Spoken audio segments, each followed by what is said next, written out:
যাদবপুরে শিক্ষামন্ত্রীর গাড়িতে পিষ্ট পড়ুয়া, আহত পড়ুয়া ইন্দ্রানুজ রায়। শিক্ষামন্ত্রীর গাড়ি নিয়ে বিতর্ক। অন্যের নামে শিক্ষামন্ত্রীর গাড়ি আর গাড়ির একাধিক নথি মেয়াদ উত্তীর্ণ, দেওয়া নেই গাড়ির কোনো কর। আরো বিস্তারিত জানাবো, আমাদের প্রতিনিধি সৈকত রয়েছে আমাদের সঙ্গে। সৈকত, এবার শিক্ষামন্ত্রীর গাড়ির একাধিক নথি মেয়াদ উত্তীর্ণ, আর সেই গাড়ি ধাক্কা দিল এক পড়ুয়াকে, যে এখন হাসপাতালে চিকিৎসাধীন অবস্থায়। এই যদি শিক্ষামন্ত্রীর গাড়ির নথির হাল হয়, তাহলে সাধারণ মানুষ কোন জায়গায় যাবে? নিয়ম কানুন তো তাহলে শিখে উঠবে।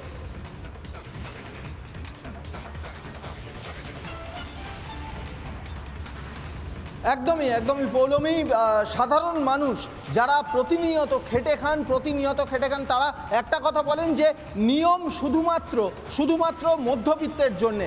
সেটাই হয়তো দেখা যাচ্ছে, কারণ গতকালকে যে গাড়িটি চড়ে শিক্ষামন্ত্রী ব্রাত্য বসু যাদবপুর বিশ্ববিদ্যালয়ে গিয়েছিলেন, সেই গাড়িটি হাড়োয়ার পূর্ব আন্দুলিয়া এলাকার একজন জনৈক মহিলার গাড়ি। সেই গাড়িটি কিন্তু মন্ত্রীর জন্য সরকারিভাবে যে বরাদ্দ গাড়ি, সেই গাড়ি নয়। আমি তোমাকে এই গাড়ির যে ডিটেলস, সেই ডিটেলসটা লাইভে দেখানোর চেষ্টা করছি।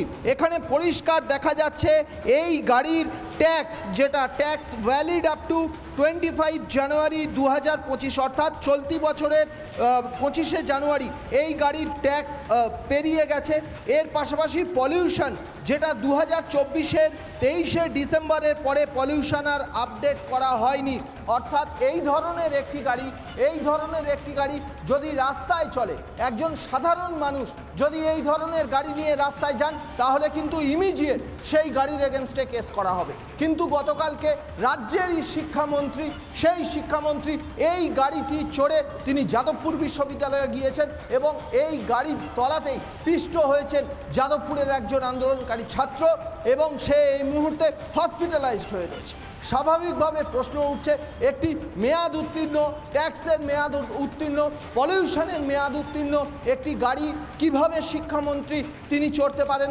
সবথেকে বড় বিষয়, শিক্ষামন্ত্রী তিনি সরকারের যে বরাদ্দ গাড়ি সেইটা না চড়ে পার্সোনাল একটি গাড়ি ইউজ করছেন, এবং সেই গাড়িতে নীলবাতি লাগানো। সবথেকে বড় কথা, পার্সোনাল যে গাড়িটি হাড়োয়ার পূর্ব আন্দুলিয়ার একজন জনৈক মহিলার নামে গাড়িটি রেজিস্ট্রেশন করা রয়েছে, সেই গাড়িতে নীলবাতি লাগিয়ে চড়ছেন, এবং সেই গাড়িটি ট্যাক্স আপডেট করা নেই, পলিউশন আপডেট করা নেই। একজন সাধারণ মানুষ যদি এই ধরনের গাড়ি রাস্তায় বের করেন, তাহলে কিন্তু অবিলম্বে ট্রাফিক তাকে ধরবে, কেস দেবে। কিন্তু এক্ষেত্রে তাহলে এই ধরনের গাড়ি, এই গাড়িগুলো রাস্তায় যে কোনো সময় যদি দুর্ঘটনা ঘটে, তাহলে কি তার এগেনস্টে কোনো ব্যবস্থা নেওয়া হবে না?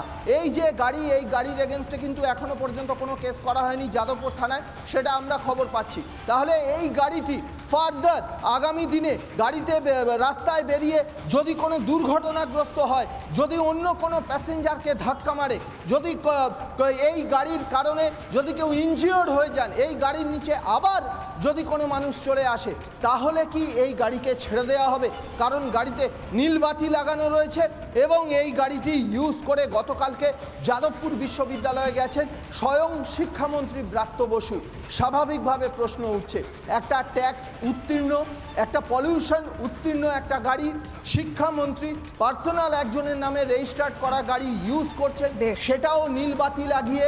সেই গাড়ির নিচে যাদবপুর বিশ্ববিদ্যালয়ের একজন ছাত্র পিষে যাচ্ছে, এখনো পর্যন্ত কোনো কেস করা হয়নি। একের পর এক প্রশ্ন, একের পর এক ধোঁয়াশা তৈরি হচ্ছে, কেননা শিক্ষামন্ত্রী তিনি ক্যাম্পাসে গেলেন, যার নথিগুলো সমস্তটাই মেয়াদ উত্তীর্ণ, আর সেই গাড়ি নিয়ে একজন পড়ুয়াকে পিষে দিলেন। সবকিছু করার পরেও শিক্ষামন্ত্রীর বিরুদ্ধে কোনো ব্যবস্থা নয়। সবটাই কি শাসক দল বলে, অর্থাৎ শাসক দলের নামটা যোগ থাকলেই বাড়তি সুবিধে? একাধিক প্রশ্ন উঠে আসছে। অনেক ধন্যবাদ। সরাসরি ছিলেন আমাদের প্রতিনিধি সৈকত পাল। নানা ধরনের কন্টেন্ট দেখার জন্য লাইক করুন, শেয়ার করুন আমাদের ফেসবুক পেজ, সাবস্ক্রাইব করুন আমাদের ইউটিউব চ্যানেল। পাশাপাশি অন্যান্য ব্রেকিং নিউজের জন্য অবশ্যই চোখ রাখুন রিপাবলিক বাংলায়।